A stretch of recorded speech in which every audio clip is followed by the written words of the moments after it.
Assalamualaikum warahmatullahi wabarakatuh. Alhamdulillahi rabbil alamin. Wassalatu wassalamu ala sayyidina Muhammadin wa ala alihi wa sahbihi ajma'in, amma ba'du. Muslimin muslimat rahimakumullah. Alhamdulillahi rabbil alamin. Puji syukur kita kehadirat Allah yang mana pada malam hari ini kita dapat bermuajahah, yang mana pada malam hari ini kita dapat berkumpul, yang tidak lain adalah untuk menuntut ilmu. Diterangkan bahwa talabul ilmi fardhatun ala kulli muslimin wa muslimatin.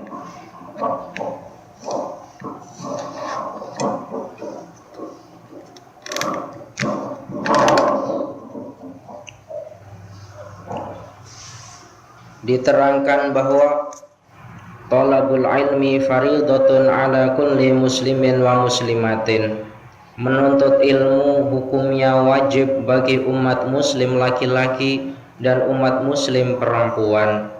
Di sini diterangkan tidak hanya anak-anak kecil saja yang boleh menuntut ilmu, tidak hanya dewasa saja yang harus menuntut atau mencari ilmu. Di sini dengan menggunakan kata muslimin wa muslimatin, artinya baik kecil, muda, tua, yang penting orang muslim laki-laki dan muslim perempuan ini hukumnya wajib untuk menuntut ilmu. Puji syukur kita kehadirat Allah yang mana pada kesempatan malam hari ini kita masih diberi kesempatan oleh Allah yang tidak lain untuk menuntut ilmu. Alhamdulillah. Diterangkan bahwa la in syakartum la azidannakum wa la in kafartum inna adzabi lasyadid. Jikalau kalian semuanya bersyukur atas nikmat yang telah aku berikan kepadamu, maka niscaya aku akan menambahkan nikmat kepadamu. Tetapi jikalau kalian tidak syukur atas apa-apa yang telah saya berikan kepadamu, maka ingatlah bahwa azabku sangat pedih. Di dalam kitab Kifayatul Azkiya diterangkan, siapa-siapa yang mengucapkan kalimat alhamdulillah, siapa-siapa yang mengucapkan kalimat alhamdulillah dengan hati yang ikhlas, maka dakhalal jannah min ayyi babin jaa syi'ta, maka masuklah dia ke dalam surga dari mana pintu yang dia kehendaki. Di dalam surga nanti diterangkan bahwa di surga nanti ada 9 pintu. Di surga nanti ada 9 pintu yang masing-masing pintu itu mempunyai nama tersendiri. Ada pintu yang disebut dengan Babur Rayyan, ada pintu yang disebut dengan Babus Sholat, ada pintu yang disebut dengan Babul Jihad, ada pintu yang disebut dengan Babuz Zakat. Yang semuanya pintu-pintu tersebut tidak semua bagi umat Muhammad bisa masuk melalui pintu tersebut. Adapun ada yang disebut dengan babus sholat atau pintu yang disebut dengan pintu sholat. Siapakah ahli-ahli surga yang nanti akan masuk melalui pintu yang pintu itu disebut dengan pintu sholat? Yaitu umat Muhammad yang selama hidup di dunia senantiasa mengerjakan ibadah sholat-sholatnya. Maka esok kelak di akhirat kelak di surga nanti, maka umat Muhammad yang demikian bolehlah dia masuk ke dalam surga melalui pintu yang pintu itu disebut dengan pintu babus sholat. Kemudian ada yang disebut dengan babur rayyan. Siapakah umat-umat Muhammad yang bisa masuk ke surga melalui pintu yang pintu itu disebut dengan babur rayyan? Yaitu umat Muhammad yang senantiasa melakukan ibadah kebajikan berupa ahlus sedekah, berupa ahli-ahli derma. Orang yang ahli derma selama hidupnya yang ketika nanti di akhirat kelak masuk ke dalam surga, maka merekalah nanti akan masuk melalui pintu yang disebut dengan babur royan. Adapun bagi kita sholat melaksanakan dengan sebenar mungkin, sedekah pun kita melakukannya, zakat pun kita melakukannya, segala amal kebaikan yang diperintahkan oleh Allah kita melakukannya, maka insya Allah kelak di akhirat nanti kita semua insya Allah dan kita berdoa, kita nanti boleh masuk melalui pintu-pintu mana yang kita kehendaki. Boleh kita masuk melalui pintu yang disebut dengan babur royannya, boleh kita masuk melalui pintu surga yang disebut dengan babus sholatnya, ataupun pintu yang disebut dengan babus zakatnya, atau pintu yang disebut dengan babul jihadnya. Sebab selama di dunia ini kita kompleks kumpul, kita kompleks genap, semuanya kita lakukan secara seluruhnya. Sholat iya, sedekah iya, zakat iya, jihad iya, yang insya Allah kita esok masuk melalui pintu-pintu mana, maka pintu itu akan mempersilahkan bagi umatnya, bagi umat Muhammad untuk melalui pintunya. Muslimin muslimat yang dirahmati oleh Allah, puji syukur kita di mana pada malam hari ini kita dapat zid ilman, dapat menambah daripada ilmu. Di luar sana banyak anak-anak kecil, banyak orang dewasa, orang tua yang oleh Allah tidak diberi kesempatan untuk menimba, untuk menambah daripada ilmu pada tiap masanya. Dan kita di sini bisa berkumpul, bisa belajar bersama, yang tidak lain adalah zid ilman, yang insya Allah ini semuanya tercatat oleh malaikat dengan amalan-amalan ibadah yang sesungguhnya. Innamal a'malu binniyat, sesungguhnya segala sesuatu perkara itu sah apabila diniati. Kita hadir dalam majelis ini, niat kita apa? Kita hadir ketika kita bekerja, niat kita apa? Ingatlah bahwa perkara dunia bisa menjadi amalan akhirat disebabkan niat bagusnya. Sebaliknya, perbuatan akhirat yang hanya bisa mendapatkan pahala dunia saja disebabkan niatnya. Kalau tuan-tuan sekalian punya kebun, tuan-tuan sekalian punya kedai, kira-kira kalau engkau bekerja di kebun engkau, dikerja di kedai engkau, kira-kira ini perbuatan dunia apa perbuatan akhirat? Perbuatan dunia. Tetapi perbuatan dunia itu akan tercatat sebagai amal perbuatan akhirat apabila kita niati dengan niat yang ikhlas. Niatnya bagaimana? Saya bekerja di kebun ini, saya bekerja di kedai saya, yang tidak lain nanti kalau saya dapat uang banyak saya nak berderma untuk surau, saya nak berderma untuk masjid, untuk pondok pesantren. Niat kamu bagus. Tidak hanya saya bekerja di kedai ini, kalau saya dapat uang banyak saya nak beli kereta bagus misal. Maka kalau engkau niati semacam itu, saya bekerja di kedai ini, di kebun, nanti kalau dapat uang saya nak menderma kepada masjid, menderma kepada surau untuk pembangunan pesantren, maka ini tercatat amal engkau meskipun perbuatan dunia, tapi tercatat oleh Allah sebagai perbuatan akhirat. Begitu juga sebaliknya, perbuatan akhirat hanya tercatat oleh Allah perbuatan dunia saja disebabkan kurang baiknya niat. Apa contohnya? Kita punya uang banyak, kita punya uang beribu-ribu atau mungkin berjuta-juta ringgit semisal. Kita nak dermakan kepada masjid, nak dermakan kepada surau. Tetapi kita menderma kepada surau, kita menderma kepada masjid, madrasah, pondok pesantren, tujuan kita bukan karena lillahi ta'ala, bukan untuk membantu daripada pondok, masjid, surau itu bukan, tetapi agar kita dilihat oleh jiran kita, tetangga kita, kawan kita, bahwa kita mempunyai uang yang banyak. Maka meskipun berjuta-juta ringgit itu kita berikan kepada pondok pesantren, kita berikan kepada surau, masjid, maka amalan itu tidak pernah tercatat sebagai amalan akhirat, tercatat hanya sebagai amalan dunia saja. Berupa apa? Berupa engkau dikata oleh jiran kamu, oleh kawan kamu, bahwa engkau punya uang yang banyak. engkau tidak pernah tercatat oleh Allah sebagai amal kebaikan, sebab engkau mendermakan tadi karena niat jeleknya engkau di dalam hati. Muslimin muslimat yang dirahmati oleh Allah, sekarang niat itu berada di mana? Niat itu makanuhu fil qalbi. Niat itu bertempat ada di dalam hati, bukan di lisan. Seperti halnya kita sholat maghrib, usolli fardal maghribi salasa raka'atin mustaqbilal kiblati, ada ma'muman lillahi ta'ala, kita berniat talafut mengucapkan niat.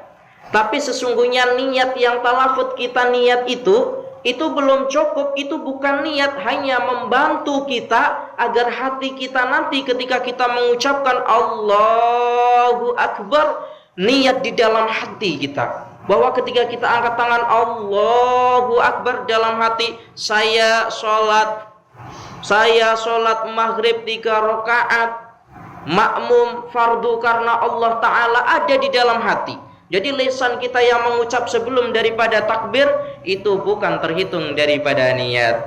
Niat ada di dalam hati. Muslimin muslimat yang dirahmati oleh Allah, diterangkan di dalam Al-Quran bahwa niscaya Allah meninggikan beberapa derajat bagi orang-orang yang beriman di antara kamu, dan orang-orang yang diberi ilmu pengetahuan beberapa derajat. Semoga kita yang hadir di sini termasuk oleh Allah sebagai hamba yang diberikan beberapa derajatnya.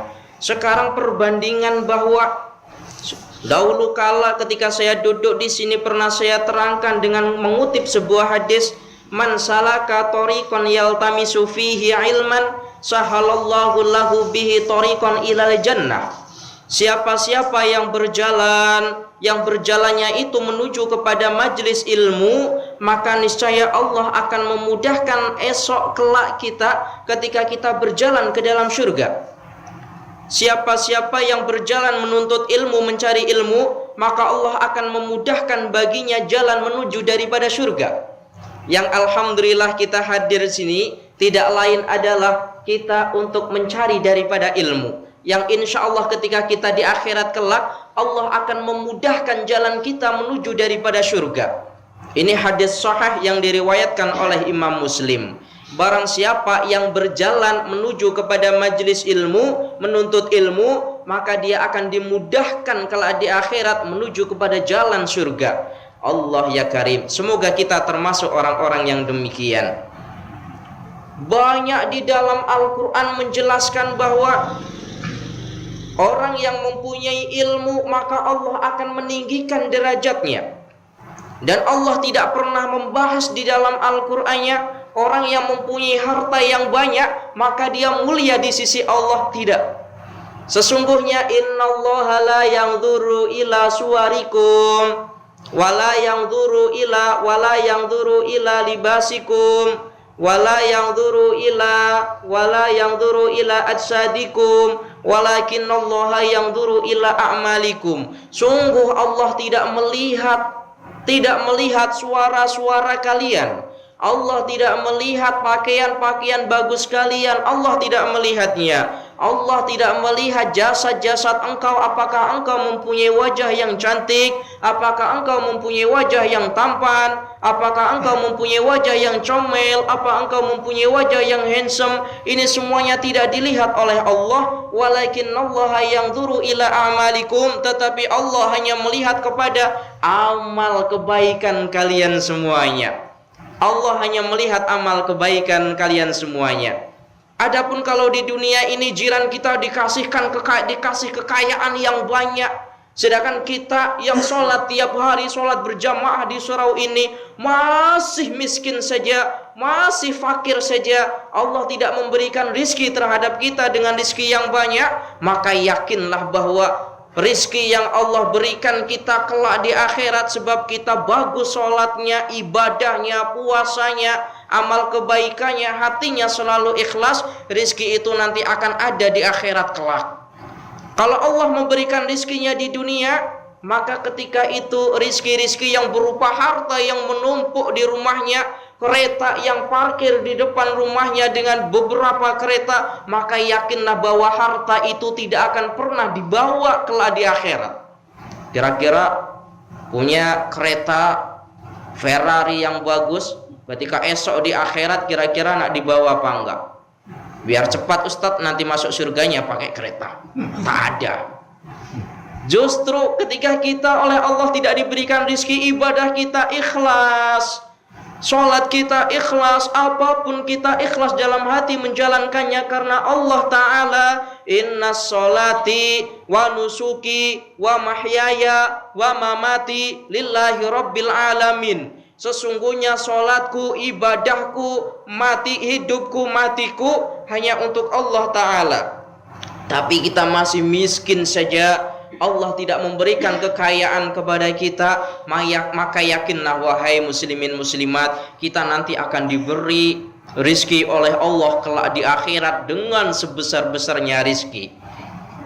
Maka jangan berkecil hati kalau kita hidup di dunia ini tidak punya apa-apa, kereta pun tak ada, motor pun sering mati, rusak sering mati, kekayaan pun tak ada, maka janganlah engkau berkecil hati. Sesungguhnya Allah Maha Adil. Kita tengok sebab yang disebut dengan rizki, yang disebut dengan nikmat, seringkali kita salah mengartikannya.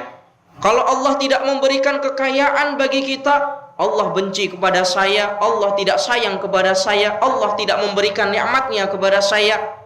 Sedangkan jiran saya yang jarang-jarang melakukan ibadah sholatnya, ibadah sholat 5 waktu hanya dikerjakan 2 kali, puasa bulan Ramadan hanya dikerjakan ketika dia tak sibuk, yang lainnya tak dikerjakan ibadah-ibadahnya, tapi dia kaya. Ingatlah wahai muslimin muslimat yang dirahmati oleh Allah, kekayaan itu hanya sementara. Kekayaan itu hanya sementara, titipan oleh Allah yang diberikan kepada kita. Yang mana-mana kekayaan itu sewaktu-waktu oleh Allah bisa ambilnya. Kita ambil i'tibar, kita ambil contoh. Kemarin bulan yang lalu Kelantan dilanda musibah berupa banjir. Ketika Allah menurunkan banjir, kira-kira kereta yang bagus engkau, rumah yang bagus engkau, perhiasan yang bagus engkau, kira-kira berguna apa tidak? Tidak berguna sama sekali. Tidak berguna sama sekali. Itu Allah baru menurunkan sedikit daripada musibahnya. Apalagi kalau Allah kelak di yaumil qiyamah menurunkan berupa musibah yang besar yang semuanya hancur, apa yang nak kita bawa kecuali yang dapat engkau bawa amal kebaikan engkau. Pintu taubat sudah tertutup, tidak ada masa buat taubat kembali. Ketika nanti yaumul qiyamah sudah tidak ada, sudah tertutup. Bekal yang kita bawa hanya amal kebaikan, bukan harta yang kita kumpulkan di rumah, bukan perhiasan berupa emas permata yang berkilo-kilogram kita simpan, bukan. Jadi nanti tinggal amal kita bagaimana.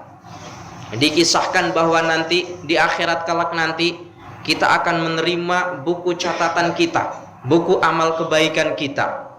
Kalau malaikat memberikannya buku amal kebaikan itu melalui tangan sebelah kanan, maka berat amal kebaikan dibanding dengan amal keburukan. Tetapi kalau malaikat memberikan buku catatan itu pada tangan sebelah kiri, maka ingatlah bahwa amal kejelekannya jauh lebih berat dibandingkan amal sebelah kanan. Kira-kira kita esok yang mana ya? Yang mana kira-kira esok? Kanan.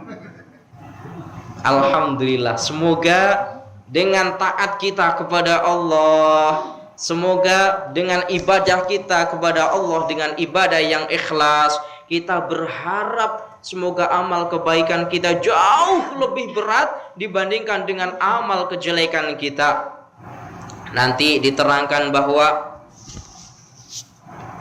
ketika engkau melakukan sebuah perbuatan yang buruk, maka ikutilah dengan perbuatan yang baik. Sesungguhnya perbuatan yang baik itu akan menghapuskan perbuatan yang buruk. Nanti dijelaskan dalam hadis. Muslimin muslimat yang dirahmati oleh Allah, Sayyidina Ali karamallahu wajah pernah ditanya oleh para sahabat yang lain, "Wahai Sayyidina Ali, lebih utama manakah ilmu dibandingkan dengan harta? Lebih mulia mana? Lebih mulia mana ilmu dibandingkan dengan harta?" Maka Sayyidina Ali menjawab, ada 10 keutamaan ilmu dibandingkan dengan harta. Yang pertama, ilmu lebih utama dibandingkan dengan harta. Ilmu merupakan warisan Nabi, sedangkan harta warisan korun yang dikutuk oleh Allah Azza wa Jalla. Ketika baginda Nabi diambil ruhnya dari jasad baginda Nabi Muhammadin sallallahu alaihi wasallam, baginda Nabi tidak mewariskan harta yang banyak. Baginda Nabi tidak mewariskan rumah yang besar. Baginda Nabi tidak mewariskan kereta. Mana ada dulu kereta, Ustadz? Baginda Nabi tidak mewariskan perhiasan, tidak, kepada umatnya, melainkan baginda Nabi mewariskan ilmu yang sampai sekarang masih kita pelajari. Kita sholat maghrib 3 rakaat dengan bacaannya semacam itu. Kita puasa, yang semuanya itu merupakan warisan baginda Nabi.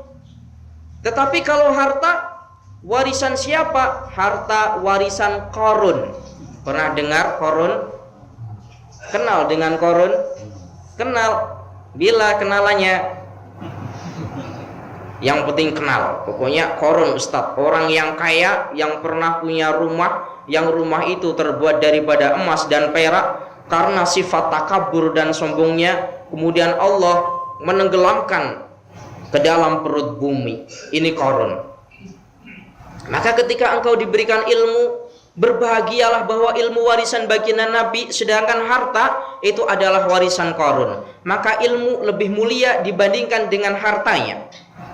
Yang kedua, ilmu lebih utama dibandingkan harta, sebab ilmu akan senantiasa menjaga diri kalian, sedangkan harta kekayaan harus dijaga oleh engkau, dan engkau akan diperbudak oleh harta tersebut.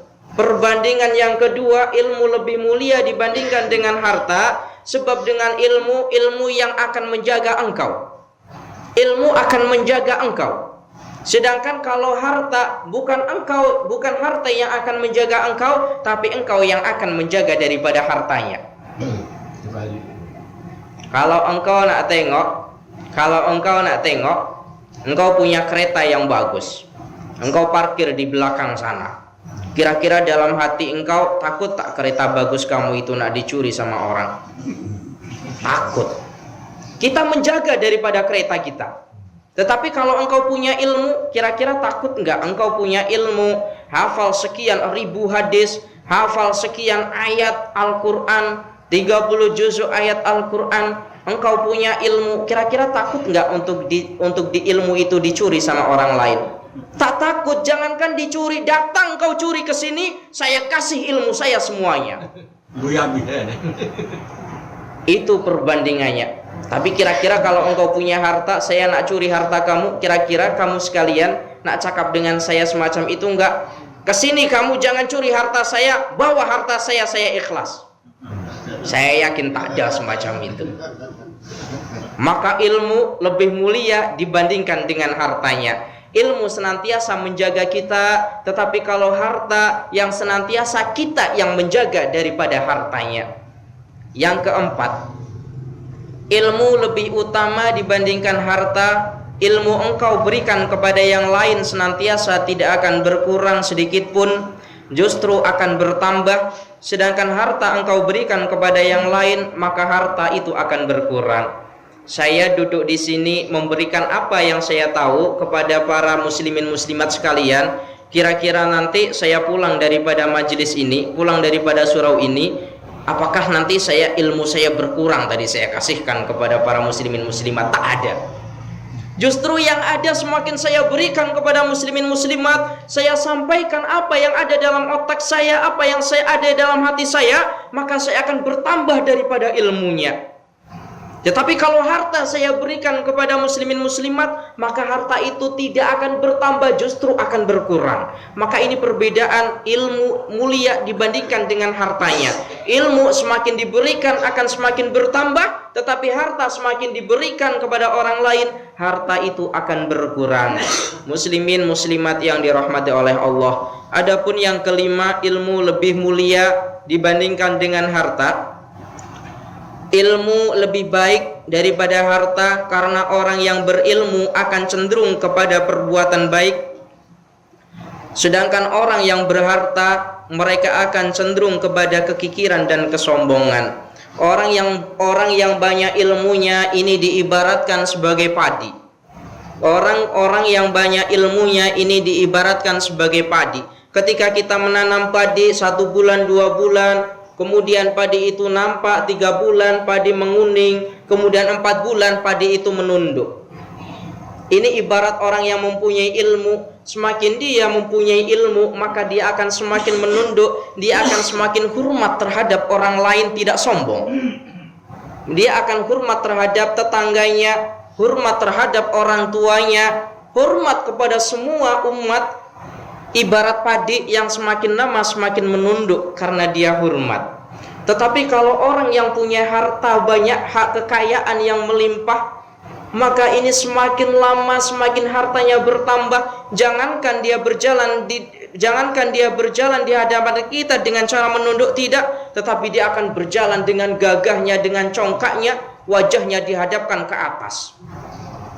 Ini banyak sekali terjadi demikian. Yang dulunya dia miskin tak punya harta, tetapi ketika dia kaya, dia lupa akan ibarat kacang yang lupa akan kulitnya.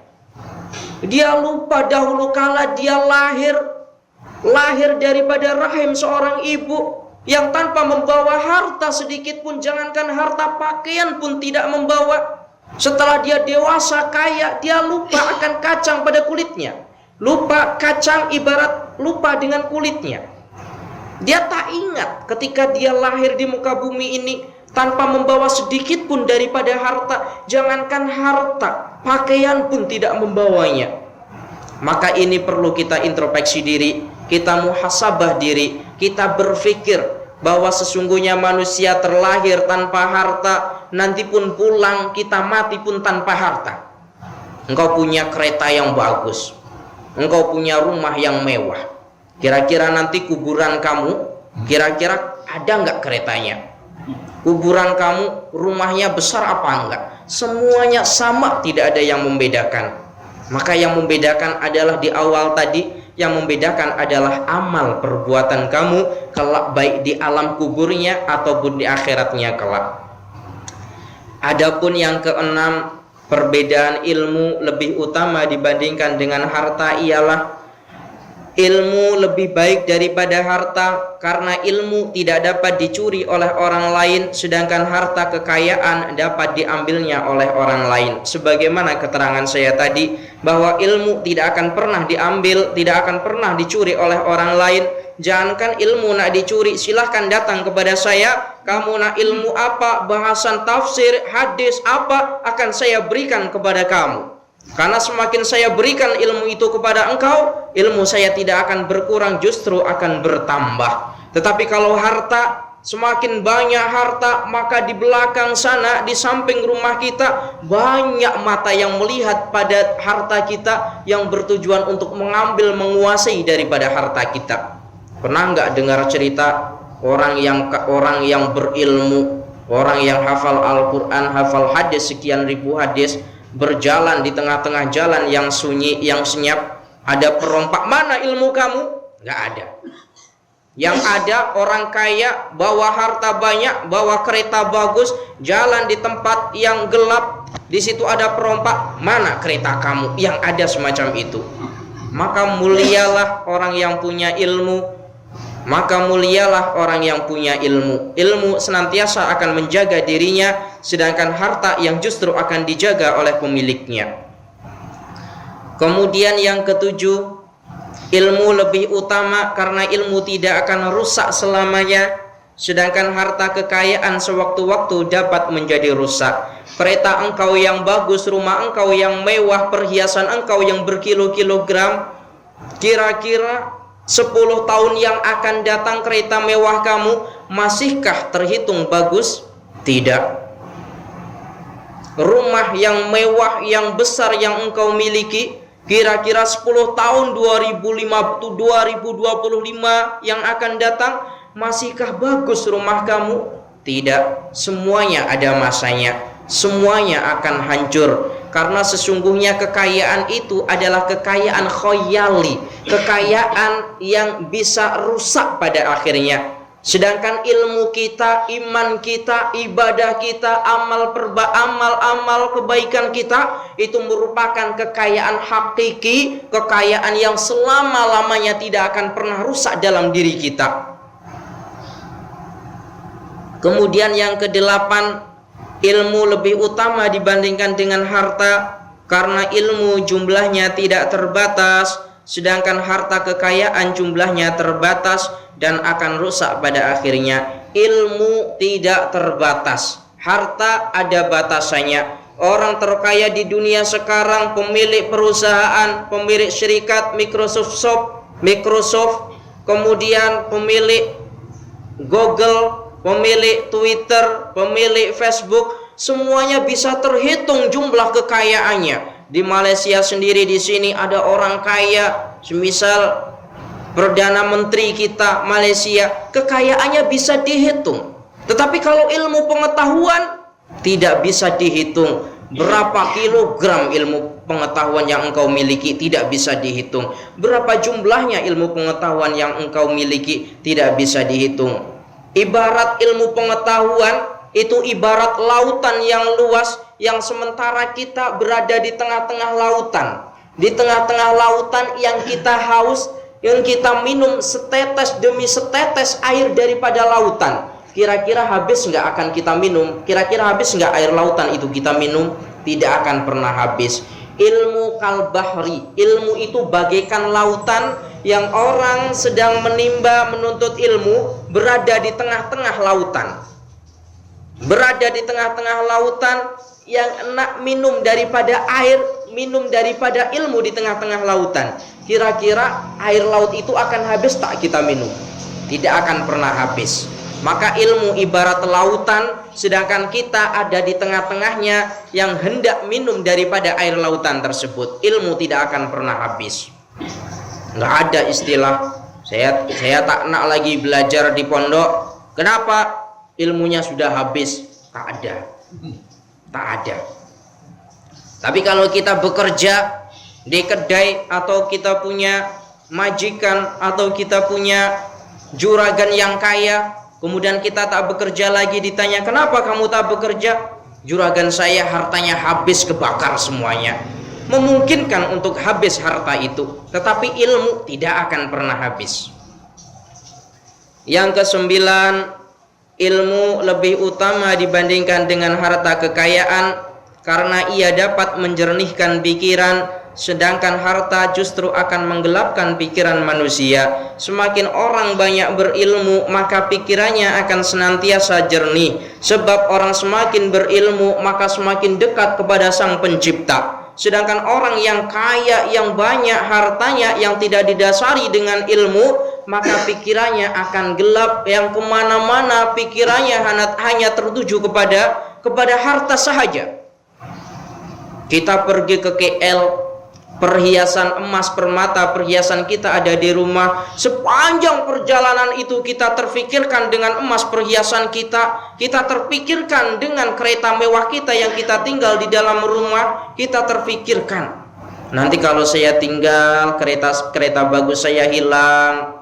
Nanti kalau saya tinggal, emas berkilo-kilogram dalam rumah hilang. Bahkan mungkin kita berpikiran, kalau saya tinggal, istri saya pun akan hilang. Loh, harta akan menggelapkan pikiran manusia, tetapi ilmu tidak akan pernah. Ilmu akan menjernihkan pikiran kita. Orang semakin berilmu, dia akan menjadi alim, ulama yang senantiasa dekat kepada Allah Azza wa Jalla, Sang Pencipta umat Muhammad.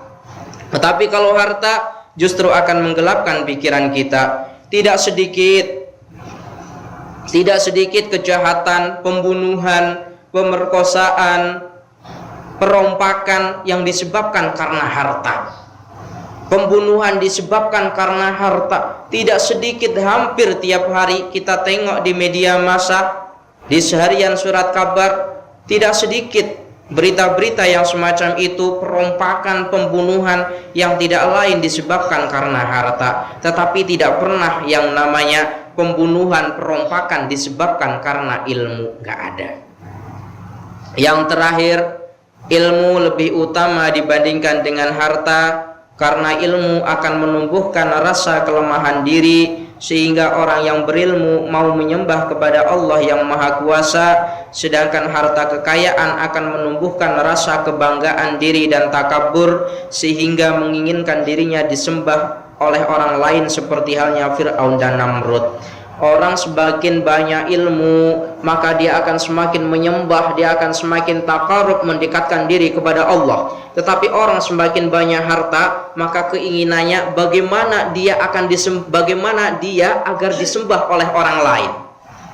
Banyak cerita semacam itu. Kamu akan saya berikan harta kalau kamu mau sujud di hadapan saya. Ini contohnya. Semakin dia banyak harta, maka semakin takabur, semakin sombong, yang seolah-olah harta itulah yang menuntut, seolah-olah harta itulah yang menuntun kepada kebaikan di akhir masa. Seolah-olah dengan harta kekayaan itulah yang menyebabkan orang itu bahagia. Tapi bukan. Orang yang menyebabkan bahagia bukan karena hartanya, tetapi karena ilmunya, tetapi karena ibadahnya. Wahai muslimin muslimat yang dirahmati oleh Allah, diterangkan bahwa man arada dunya fa alaihi bil ilmi, wa man arada al akhirah fa alaihi bil ilmi, wa man aradahuma fa alaihi bil ilmi. Barang siapa yang nak perkara dunia, maka baginya dengan ilmu. Dan barang siapa yang nak perkara akhirat, maka baginya dengan ilmu. Dan barang siapa yang nak keduanya, dunia dan akhirat, maka baginya dengan ilmu itu pula. Muslimin muslimat yang dirahmati oleh Allah, kita hadir di sini bukan lain adalah untuk menambah daripada ilmu, sebagaimana keterangan yang tadi saya terangkan bahwa thalabul ilmi faridatun ala kulli muslimin wa muslimatin. Menuntut ilmu itu hukumnya wajib bagi muslim laki-laki dan muslim perempuan. Muslimin muslimat yang dirahmati oleh Allah, isya'nya pukul berapa? Sudah isya'. Sedikit saya nak tambahkan. Muslimin muslimat yang dirahmati oleh Allah, manusia hidup di dunia ini tidak lain adalah untuk beribadah kepada Allah. Maka jangan sekali-kali kita menyampingkan Allah. Maka jangan sekali-kali di dalam hati kita ada rasa bosan dengan ibadah kita. Jangan sekali-kali oleh lisan kita terlontar cacian, terlontar kata-kata yang buruk yang sehingga itu menjauhkan kita daripada Allah. Ketahuilah wahai muslimin muslimat, wa muttali'un ala jami' amalika, bahwa sesungguhnya Allah mengetahui dimanapun kita berada. Maka fattaqillaha, maka bertakwalah engkau kepada Allah azza wa jalla. Karena keterbatasan waktu yang ada, insya Allah akan kita sambung pada kesempatan yang lain, di majlis, di hari, pada kesempatan yang lain pula. Ihdinas siratal mustaqim. Mohon maaf apabila ada kesalahan. Assalamualaikum warahmatullahi wabarakatuh.